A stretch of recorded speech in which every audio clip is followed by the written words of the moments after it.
Penembakan terhadap Ustadz Arban maupun serangan yang ditujukan pada Ustadz Caniago belum lama ini seakan menambah panjang daftar Ustadz atau penceramah yang menjadi sasaran aksi kekerasan. Di balik kejadian itu, warga dan umat pun was-was siapa gerangan pelakunya. Laporan utama hadir dengan tajuk Ustadz diserang, orang gila kembali jadi alasan.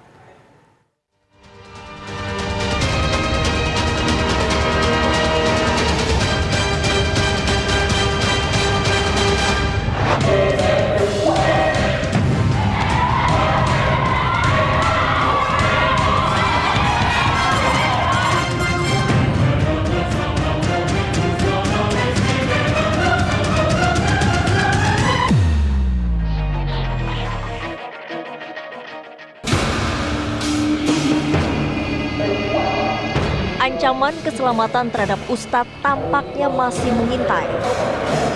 Ustadz Abu Syahid Caniago pun tak pernah menyangka bila ceramahnya di Masjid Baitus Syakur Jodoh Batu Ampar Batam pada Senin siang 20 September lalu itu bakal kedatangan tamu tak diundang yang hendak mencelakainya. Beruntung, Ustadz Abu Syahid tak terluka sedikit pun. Sementara penyerangnya berhasil. Malang, beberapa saat kemudian nyawa Ustadz Alex tak dapat diselamatkan.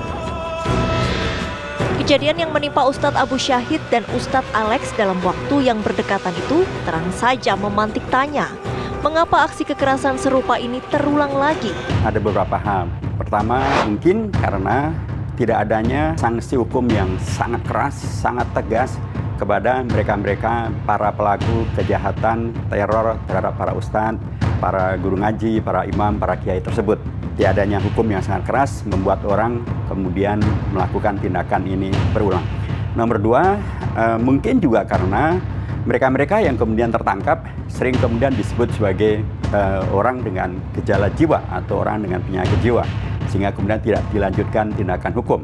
Ini kemudian membuat orang yang lain akan melakukan hal yang sejenis untuk melakukan kejahatan yang sama. Padahal harusnya hal ini dibawa ke pengadilan untuk kemudian dibuktikan di pengadilan apakah dia gila atau tidak gila.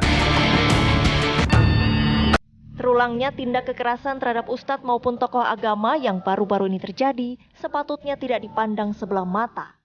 Harus ada langkah pencegahannya. Selain menanamkan nilai-nilai toleransi di masyarakat, dalam setiap penyelenggaraan kegiatan, panitia atau jamaah harus sanggup menyiapkan pola pengamanan bagi ustadz atau penceramahnya.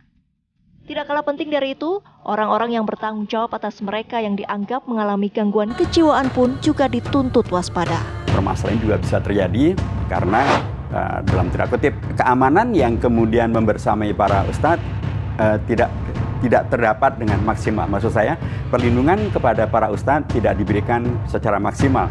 Karenanya saya apresiasi kepada beberapa ormas Islam yang telah menegaskan akan melindungi, akan membela, akan menjaga para ulama, dan tapi tentunya negara yang harus pertama kali menjaga. Mestinya ada undang-undang yang bersifat lex spesialis untuk bisa menghukum secara tegas, secara keras, menghadirkan keadilan, menghadirkan juga edukasi supaya tidak terjadi dan terulang kejahatan teror terhadap para ustadz dan para ulama seperti yang sekarang ini sedang terjadi.